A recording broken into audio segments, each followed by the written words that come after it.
मांडूळ शेतात आढळणाऱ्या बिनविषारी सापाची जात आहे। मांडुळाच्या अंधश्रद्धेपोटी वापर होत असून त्याची किंमत ठरविणे कठीण आहे। असाच मांडूळ बुलढाणा लगतच्या सावडा सुंदरखेड येथील एका शेतात सोयाबीन सोंगताना काल सायंकाळी 5 वाजता आढळून आल्याने शेतमजुरांमध्ये खळबळ उडाली होती। मात्र सर्पमित्र यश वानखडे यांनी तात्काळ मांडूळ सापाला सुरक्षित पकडून वन विभागाच्या सुपूर्द केले आहे। सापाला आज सकाळी गोदनखेड वन क्षेत्रात बोथा जंगलात सोडण्यात आले। मांडूळ जातीच्या सापाला समाजात अनेक गैरसमज आहेत। याच गैरसमजातून त्याचा मांत्रिकांकडून वापर केला जातो। त्यासाठी या सापाची तस्करीही केली जाते।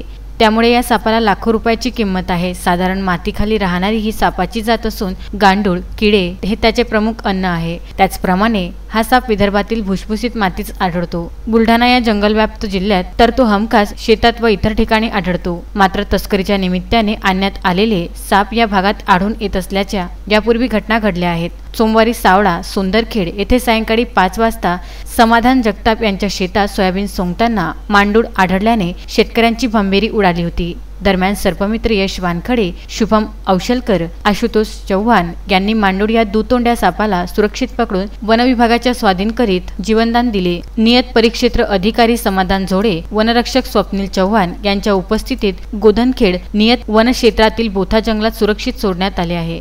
प्रशांत खंडारे, विदर्भ न्यूज, बुलढाणा।